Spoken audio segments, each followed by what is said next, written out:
One of the things that we've been trying to do to support early child development among the Aboriginal population is deal in a more sophisticated way with recognizing Aboriginal identity.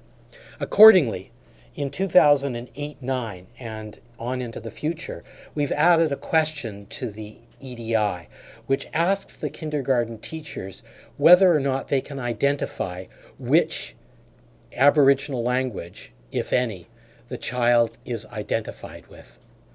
And so what we show here in this map is British Columbia divided up into the traditional language territories that existed before Western settlement began about 200 years ago.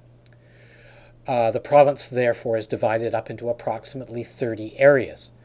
And what this map shows then is the number of Aboriginal children who were successfully identified with a language group during the 2008-9 EDI year. If you look at the numbers on the right-hand side of the slide, you will see that they go from 31 children identified with Tsimshian down to 0 kids identified with some of the language.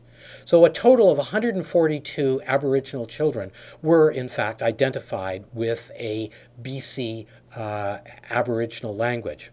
The trouble is, however, that the total Aboriginal population on the EDI, as recognized by the kindergarten teachers, was in fact 3,284. In other words, if you look on the left side of the slide, you can see that the overall recognition rate by the kindergarten teachers this first year out was only 4.3%. In other words, only 4.3% of the children were identified with a particular Aboriginal language.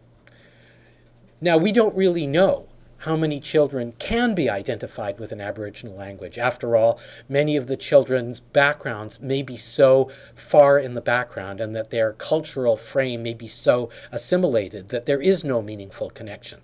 However, we're pretty sure that it is much, much higher than 4.3%. Just to give a comparison, when the kindergarten teachers are asked to identify the language of origin of children who are English as a second language, they can do so in approximately 100% of cases. And so the difference is stark. And what we're hoping is that by introducing this into the EDI, that we will initiate a process of learning whereby at intake at kindergarten, teachers and schools will be inquiring about the backgrounds of the children, and that with that recognition will come some honoring and valuing of that background. And with the recognition of Aboriginal children's identity will come a boost to their early development.